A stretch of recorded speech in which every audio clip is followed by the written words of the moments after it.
Hi hello నమస్తే welcome to Srinivas మీ channel.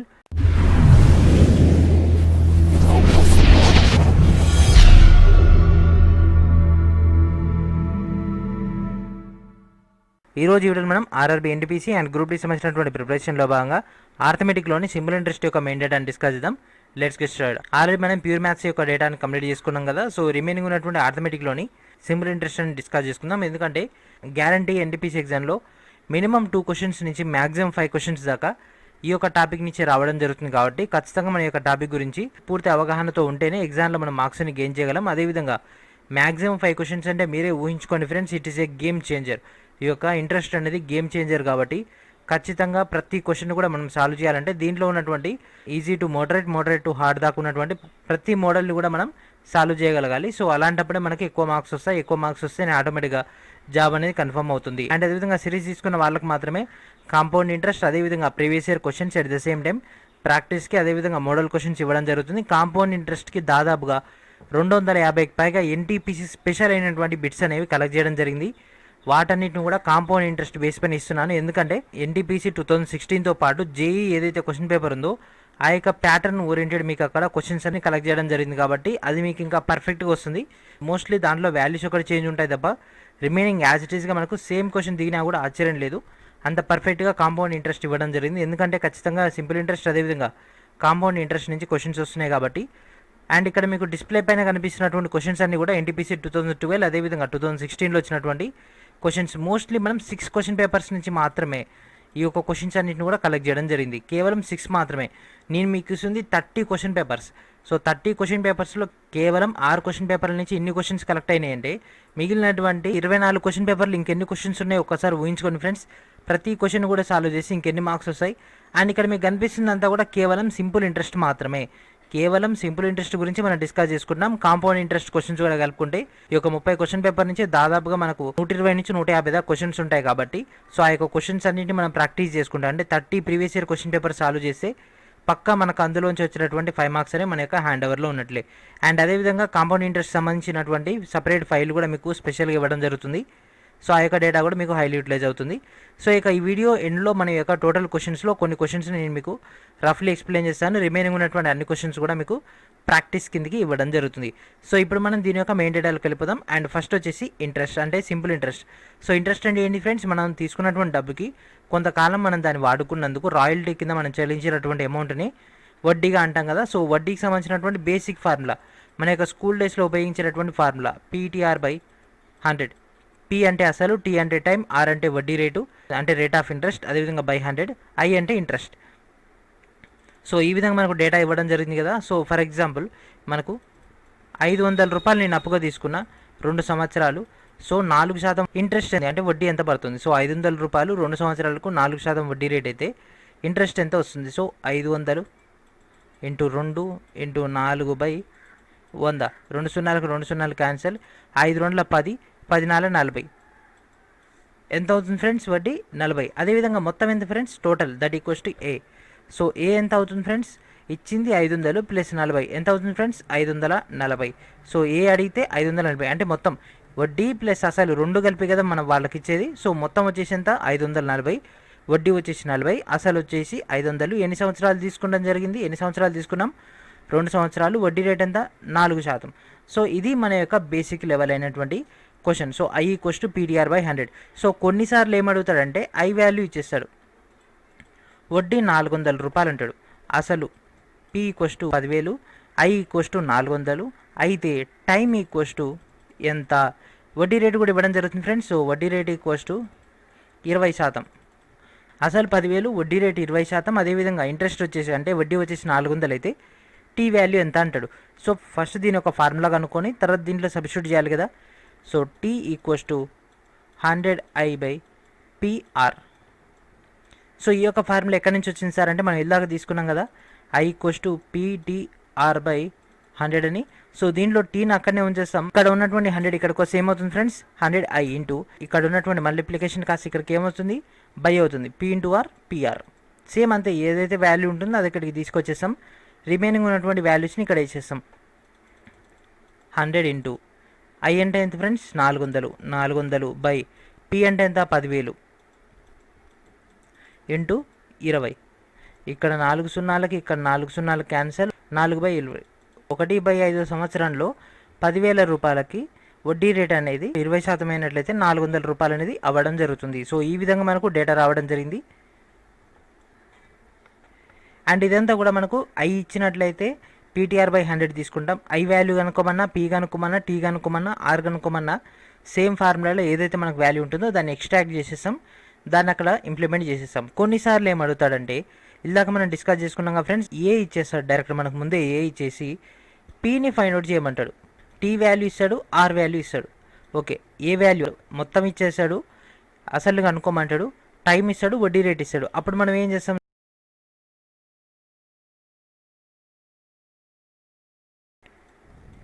మొత్తం ఈక్వల్స్ టు అసలు ప్లస్ వడ్డీ రేటు. సో దీనికి సంబంధించినటువంటి రిలేషన్ మనం ఐ ఈక్వల్స్ టు PTR/100 కదా, ఎందుకంటే ఐ వాల్యూ మనకి ఇక్కడ ఇవ్వలేదు, టీఆర్ వాల్యూ ఇచ్చింది కాబట్టి ఈ విధంగా రాసుకుంటాం. దట్ ఈక్వల్స్ టు పీ, మొత్తంలోంచి పీ కామన్ తీస్తే 1 + TR/100 ఫార్ములా జనరేట్ అయిందా. So this is the formula, P × 1 + TR/100. సో ఈ విధంగా మనకు ఒక ఫార్ములా ఉంటుంది. లేదు సార్ నాకు దీనికంటే ఇంకా సింప్లిఫైగా కావాలి, సో నాకు ఇంకా సింప్లిఫై, ఇదేమో మొత్తం మనకి ఇచ్చినటువంటి డేటాలోంచి పీని ఇక్కడనే ఉంచేసి దీని ఇక్కడ తీసుకొచ్చేస్తాం. లేదు సార్ నాకు ఇంకా సింప్లిఫై కావాలంటే డైరెక్ట్ పీ వాల్యూ వచ్చేసి 100 × A అంటే మొత్తం బై 100 + TR. సో 100 + TR ఇదంతా ఎక్కడి నుంచి వచ్చిందంటే దీన్ని సింప్లిఫై చేస్తాం. దీన్ని సింప్లిఫై చేస్తే ఏమవుతుంది ఫ్రెండ్స్, ఇక్కడ పోతే 100 + TR అవుతుంది బై 100 కదా. ఇక్కడ ఉన్నటువంటి 100 అనేది ఇక్కడ ఉన్నటువంటి ఏ అంటే A × 100 that equals to 100A by ఇక్కడ ఉన్నటువంటి 100 + TR. 100 + TR అనేది 100 + TR అనేది ఇక్కడ రావడం జరుగుతుంది. సో ఫస్ట్ ఆఫ్ ఆల్ మనకు ఫార్ములా ఏ విధంగా జనరేట్ అయిందో తెలవాల్సి ఉంటుంది. ఎందుకంటే ఎగ్జామ్ హాల్లో పోయిన తర్వాత మనకు ఉండేటటువంటి తక్కువ టైంలోనైనా అట్లీస్ట్ ఫార్ములాని మనం జనరేట్ చేసుకోగలిగితే, అంటే ఒక 20 to 30 సెకండ్స్లో ఫార్ములా ఏ విధంగా వచ్చిందో జనరేట్ చేసుకోగలిగితే we can solve it. So we can solve it అంటే we can get the mark. So mark వచ్చిందంటే ఆటోమేటిక్గా మన యొక్క హ్యాండ్ ఓవర్లో మెరిట్ స్కోర్ అనేది ఆటోమేటిక్గా వస్తుంది. కాబట్టి ఫార్ములా ఏ విధంగా జనరేట్ అయిందో తెలుసుకోవాలి, అత్యంత కీలకమైనది అది. సో మన యొక్క బేసిక్ ఫార్ములా నుంచి ఇవన్నీ ఎట్లా జనరేట్ అవుతున్నాయో తెలిస్తే we can directly implement. So ఈ యొక్క ఫార్ములా తీసుకుందాం ఫ్రెండ్స్. సో మొత్తం వచ్చేసి 10,500. సో దీనికి సంబంధించి ఒక క్వశ్చన్ సాల్వ్ చేద్దాం. సో మొత్తం 10,500. సో అసలు కనుక్కోమంటుండు. టైం పీరియడ్ వచ్చేసి 2 సంవత్సరాలు, అదేవిధంగా వడ్డీ రేట్ వచ్చేసి 5%. సో మనకి ఇక్కడ ఇచ్చింది మొత్తం వచ్చేసి 10,500, టైం వచ్చేసి 2, అండ్ అదేవిధంగా వడ్డీ రేట్ వచ్చేసి 5% అయితే ఏం చేస్తాం, 100 × 10,500 బై 100 + 2 × 5 ఇంతే కదా. 2 × 5 2 5ల 10, 10 + 100 110, 100 × 10,500. దీన్ని క్యాలిక్యులేషన్ చేస్తాం. సో మనకు వచ్చినటువంటి ఫైనల్ డేటానే ఇక్కడ ఉండేటటువంటి పీ అంటే అసలు. సో ఆ విధంగా మన డేటాని క్యాలిక్యులేషన్ చేస్తాం. కొన్నిసార్లు ఏం చేస్తారంటే ఆప్షన్లోనే మొత్తం 10,500 అంటే అసలు ప్లస్ వడ్డీ కదా. ఆప్షన్లో ఏమి ఇస్తాడంటే 10,500కి 10,200, 10,000, 9,800, 12,600 అని ఇవ్వడం జరుగుతుంది. సో మనకు అక్కడ ఇచ్చినటువంటి వడ్డీ రేటు టైం తీసుకుంటే 10% అవుతుంది ఆటోమేటిక్గా. సో ఒక టైం తీసుకుంటే 105 వస్తుంది. ఆ పాయింట్ ఆఫ్ వ్యూలో తీసుకుంటే మనం గెస్ చేసేసి అంటే ఆప్షన్ని ఇంప్లిమెంట్ చేసేసుకునైనా ప్రాబ్లమ్ని మనం రెక్టిఫై చేసేసుకోవచ్చు. సో ఈ విధంగా మనకు బేసిక్, ఇదంతా కూడా జస్ట్ బేసిక్ మాత్రమే.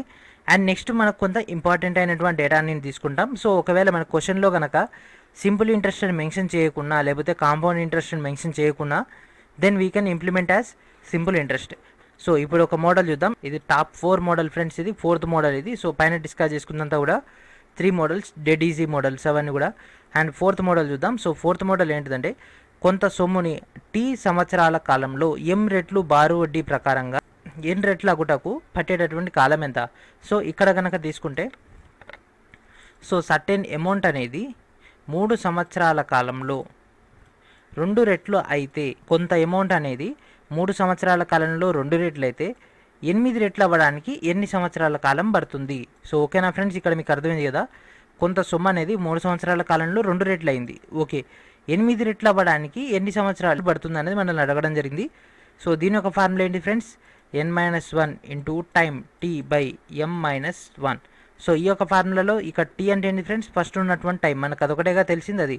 అండ్ నెక్స్ట్ ఎన్ మనకి ఇక్కడ కనుక్కోమంది, ఎం మనకి ఇక్కడ ఉన్నటువంటి డేటా. సో దీన్ని ఇంప్లిమెంట్ చేస్తే ఏమవుతుంది ఫ్రెండ్స్, 8 - 1 ఇంటూ టైం ఎంత ఫ్రెండ్స్ 3 ఇయర్స్ కదా బై మనకి ఇక్కడ ఇచ్చిందంతా 2 - 1 8 - 1 7 3 బై 2 - 1 1 దట్ ఈక్వల్స్ టు 7 మూల 21.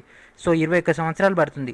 అంటే కొంత సొమ్ము 3 సంవత్సరాల్లో 2 రెట్లు అయితే 21 సంవత్సరాల్లో 8 రెట్లు అవుతుంది. సో ఈ క్వశ్చన్ మనం ఆప్షన్ ఓరియంటెడ్ చేయలేము కాబట్టి డైరెక్ట్ ఫార్ములా బేస్డే బెటర్. ఎందుకంటే ఆప్షన్ ఓరియంటెడ్ వెళ్తే టైం టేకన్ చాలా ఎక్కువ అవుతుంది. కాబట్టి ఇలాంటి కొంచెం కాంప్లికేటెడ్ క్వశ్చన్స్ అయినా వీ కెన్ సాల్వ్ అంటే then we can utilize the formula. So same model కాకపోతే ఏంటిదంటే కొంత కాంప్లికేటెడ్ అవుతుంది.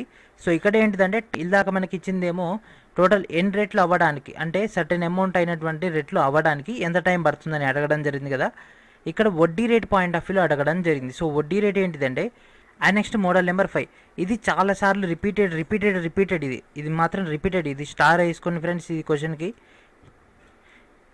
సో ఇది ఎందుకు స్టారు అంటే ఇది అసలుకి అదేవిధంగా బారు వడ్డీకి మధ్య తేడా. అసలుకి అంటే టోటల్ ఏకి అదేవిధంగా బారు వడ్డీ అంటే ఇంట్రెస్టింగ్ మధ్య తేడా ఈక్వల్స్ టు డిఫరెన్స్ డి అయినట్లయితే మనకు టీ సంవత్సరాల తర్వాత 6% వడ్డీ రేటు తోటి మొత్తం వచ్చినటువంటి అసలు ఎంత.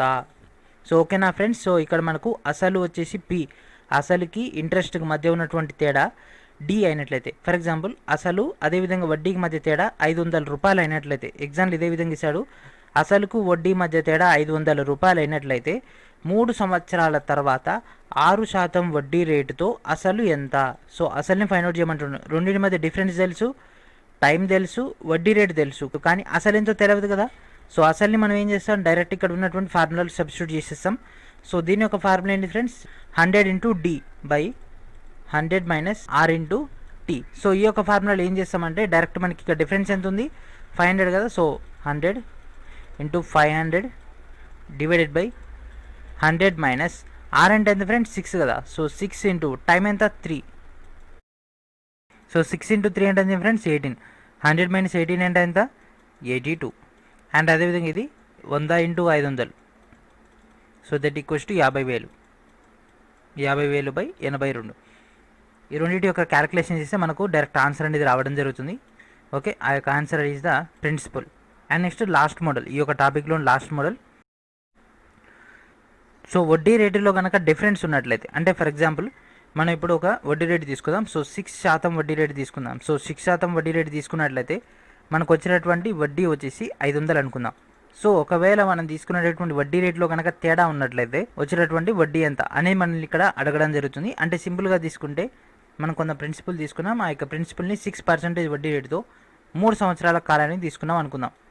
సో కొంత ప్రిన్సిపల్ని 6% వడ్డీ రేటుతో 3 సంవత్సరాలకి 500 రూపాయలు వడ్డీ అయితే అదే మొత్తానికి మనం ఇక్కడ తీసుకున్నటువంటి ఇంకో వడ్డీ శాతంతో సేమ్ అదే 3 సంవత్సరాల టైం పీరియడ్కి మనకు వచ్చినటువంటి వడ్డీ ఎంత అంటే ఇక్కడ మనకు 5% లేకపోతే 4% వాళ్ళు మెన్షన్ చేస్తారు. అసలు ఎట్లాగో మనకు తెలియదు. అసలు ఎట్లాగో తెలియదు అన్నప్పుడు మనం దీన్ని ప్రాపర్గా ఎగ్జిక్యూషన్ చేయలేం. అట్లాంటప్పుడు ఏం చేస్తాం we can directly go to formula. So దీని ఒక ఫార్ములా ఏంటి ఫ్రెండ్స్ R మైనస్ R అంటే ఇక్కడ ఉన్నటువంటి ఈ యొక్క వడ్డీ రేట్ ఇక్కడ ఉన్నటువంటి ఈ యొక్క వడ్డీ రేట్ ఈ రెండింటి మధ్య ఉండేటటువంటి తేడానే కాబట్టి into I by R. So I అంటే ఏంటి ఫ్రెండ్స్ మనకు అక్కడ ఉన్నటువంటి ఒకే ఒక వడ్డీని మనం అక్కడ ఇంప్లిమెంట్ చేస్తే మనకు ఫైనల్ ఆన్సర్ అనేది రావడం జరుగుతుంది. R minus R by R into I. So one more time discuss చేద్దాం. సో ఇదే మోడల్ని ఇక్కడ ఏంటిదంటే కొంత ప్రిన్సిపల్ అనేది మనకి ఇవ్వడం జరిగింది. ఆ యొక్క ప్రిన్సిపల్ బేస్ పైన 6% వడ్డీ రేటుతో 3 సంవత్సరాలకి 500 రూపాయలు వడ్డీ అయింది. అయితే అదే ప్రిన్సిపల్కి మరొక వడ్డీ రేట్ అయినటువంటి అంటే మనకు అక్కడ 4% కానీ 5% కానీ వడ్డీ రేటు అదే 3 సంవత్సరాలు కనుక తీసుకుంటే వచ్చినటువంటి వడ్డీ ఎంత. సో మనకి ఇక్కడ ప్రిన్సిపల్ తెలియదు కాబట్టి ఆల్రెడీ ఎగ్జిస్టెడ్ అయినటువంటి డేటా నుంచి కంక్లూడ్ చేయాల్సి ఉంటుంది. కాబట్టి ఇక్కడ ఉన్నటువంటి వడ్డీ రేటు ఇక్కడ చేంజ్ అయినటువంటి వడ్డీ రేటు ఈ రెండింటి మధ్య తేడా అదేవిధంగా ఆల్రెడీ ఎగ్జిస్టెడ్ అయినటువంటి వడ్డీ యొక్క అమౌంట్ ఈ యొక్క టోటల్ డేటా తీసుకుంటే మనకు ఫైనల్ కంక్లూడ్ అవుతుంది. ఎందుకంటే ఇక్కడ రెండు టీలు తీసుకుంటే 2 టీలు క్యాన్సిల్ అయిపోతాయి. రెండు ప్రిన్సిపల్ సేమే కాబట్టి క్యాన్సిల్ అయిపోతాయి. కాబట్టి ఈ యొక్క డేటా మాత్రం మనకు కరెక్ట్గా రావడం జరుగుతుంది. అండ్ ఇప్పుడు మనం ప్రీవియస్ ఇయర్ క్వశ్చన్స్ అన్నింటిని కూడా 1 by 1 సాల్వ్ చేద్దాం. సో ఫస్ట్ క్వశ్చన్ చూడండి friends. Miss Alina borrowed 650 rupees at 6% per annum simple interest. So simple ఇంట్రెస్ట్లో కనుక తీసుకుంటే మనకి ఇక్కడ R ఇవ్వడం జరిగింది అండ్ అదేవిధంగా P ఇవ్వడం జరిగింది. What amount will she pay clear her debit after 4 years. So మనకి ఇక్కడ టైం పీరియడ్ కూడా ఇవ్వడం జరిగింది. ఒక టోటల్ ప్రొసీజర్ కంప్లీట్ అవ్వడానికి తను ఎంత పేమెంట్ చేయాల్సి ఉంటుంది. సో వడ్డీ రేట్ ఎంత ఫ్రెండ్స్, మనకు అక్కడ 6% ఇవ్వడం జరిగింది. అదేవిధంగా పి అంటే ఎంత ఫ్రెండ్స్, 650 మొత్తం ఈక్వల్స్ టు PTR/100 అంతే కదా. మనం అంటే బ్యాంకులో వడ్డీ తీసుకున్నాం, వడ్డీ అమౌంట్ కట్టాలి ప్లస్ అసలు కట్టాలి, రెండు కట్టాలి కదా. సో అదే డేటా మనం ఇక్కడ అడగడం జరిగింది. ఆ యొక్క లోన్ అమౌంట్ అనేది క్లియర్ అవ్వాలంటే అసలు పేమెంట్ చేయాల్సి ఉంటుంది, వడ్డీ పేమెంట్ చేయాల్సి ఉంటుంది. సో అసలు ఎంత మనకి ఇక్కడ అడిగింది, 650. లేకపోతే ఏం చేద్దాం, రెండిట్లో పీ ఉంది కదా, పీని కామన్ చేసేద్దాం. సో ఇందాక మనం ఆల్రెడీ ఒక ఫార్ములా డిస్కస్ చేసుకున్నాం కదా, 1 + TR/100. సో దీనిలో సబ్స్టిట్యూట్ చేయండి ఫ్రెండ్స్, 650 × 1 + T అంటే ఎంత ఫ్రెండ్స్, టైం 4 ఇంటూ వడ్డీ రేట్ అంటే రేట్ ఆఫ్ ఇంట్రెస్ట్ 6 మనకి ఇక్కడ ఇంకేంది మిగిలింది 100. That equals to 650 into 6×4 = 100. దాన్ని ఏం చేయొచ్చు, 0.24గా రాసుకోవచ్చు కదా, 1 + 0.24. ఎందుకంటే ఈ యొక్క కింద ఉన్నటువంటి రెండు సున్నాల్ని పైకి పంపించేసినాం. 650 ఇంటూ 0.24 + 1 అంటే ఎంత, 1.24. సో 650 ఇంటూ 1.24 క్యాలిక్యులేషన్ చేస్తే మనకు వచ్చేటటువంటిది ఎగ్జాక్ట్ ఆన్సర్. సో ఈ యొక్క క్యాలిక్యులేషన్ చేస్తే మనకు ఎంత వస్తుంది ఫ్రెండ్స్, 806 రూపాయలు అయితే రావడం జరుగుతుంది. సో 806 రూపాయలు ఎలినా పేమెంట్ చేస్తే మాత్రం తన యొక్క లోన్ అనేది క్లియర్ అయిపోవడం జరుగుతుంది. అండ్ నెక్స్ట్ క్వశ్చన్ చూడండి friends, find the approximate simple interest on 2000 from March 9, 2010 to May 21, 2010 at 8.25% per annum. So మనకి ఇక్కడ వడ్డీ రేట్ ఇవ్వడం జరిగింది, ఆర్ ఇచ్చేసిండు. అదేవిధంగా మనకి ఇక్కడ సింపుల్ ఇంట్రెస్ట్ ఎంత అమౌంట్కి ఇవ్వడం జరిగింది, పీకి ఇవ్వడం జరిగింది. అదేవిధంగా మనకి ఇక్కడ టైం పీరియడ్ ఇవ్వడం జరిగింది. అర్థమవుతుందిగా ఫ్రెండ్స్, ఇక్కడ మనకు టైం పీరియడ్ ఇవ్వడం జరిగింది. సో చూడండి ఫ్రెండ్స్, మనకి ఇక్కడ ఓవరాల్గా ఇయర్ వైజ్ ఇవ్వలేదు, కనీసం మనకి ఇక్కడ క్వార్టర్లీ లేకపోతే హాఫ్ ఇయర్లీ కూడా కాదు, డైరెక్ట్ మనకి ఇక్కడ ఇచ్చినటువంటి డేటా ఏంటి ఫ్రెండ్స్, డైరెక్ట్ డే వైజ్గా ఇవ్వడం జరిగింది. సో March 9 నుంచి May 21 దాకా డేటా అడగడం జరిగింది కదా. సో March 9 అంటే మనకి మిగిలింది 23 రోజులు ప్లస్ ఏప్రిల్ మంత్, అదేవిధంగా May 21 మొత్తం కొడితే 74. ఓకే, సో 74 రోజులు. సో ఇక్కడ వచ్చేసి ఇయర్లీ, సో పర్ యానం అనడం జరిగింది. అంటే రేట్ ఆఫ్ ఇంట్రెస్ట్ అనేది per annum. So per annum అంటే 365 రోజులుగా ఫ్రెండ్స్. సో 365 రోజులకి 8.25 అయితే 74 రోజులకి ఎంత percentage, 74/365 for the time period అన్నమాట. ఇదంతా మనకు time period oriented.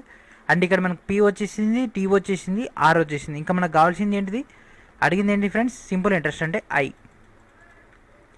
Equals to P అంటే ఎంత, 2000 ఇంటూ టైం టీ ఈక్వల్స్ 74/365 అంటే ఇది భిన్నం బై భిన్నం కాబట్టి 74/365 ఆర్ 8.25 ఇంటూ మనకు ఆల్రెడీ బేసికల్ కింద 100 ఉంటుంది కదా, ఆ యొక్క 100. సో దీని మొత్తాన్ని కూడా మనం క్యాలిక్యులేషన్ చేస్తే సో 33.4 ఇవ్వడం జరుగుతుంది. సో 33.4 అంటే సిమిలర్గా 43, 37, 33, 40. So this is the near one. And remaining ఉన్నటువంటి అన్ని క్వశ్చన్స్ అన్నిటి కూడా మీరు ప్రాక్టీస్ చేయండి. సో ఈ క్వశ్చన్ చూడండి friends, so some of money P doubles in 10 years. So 10 సంవత్సరాలకి అమౌంట్ అనేది డబల్ అవుతుందంట.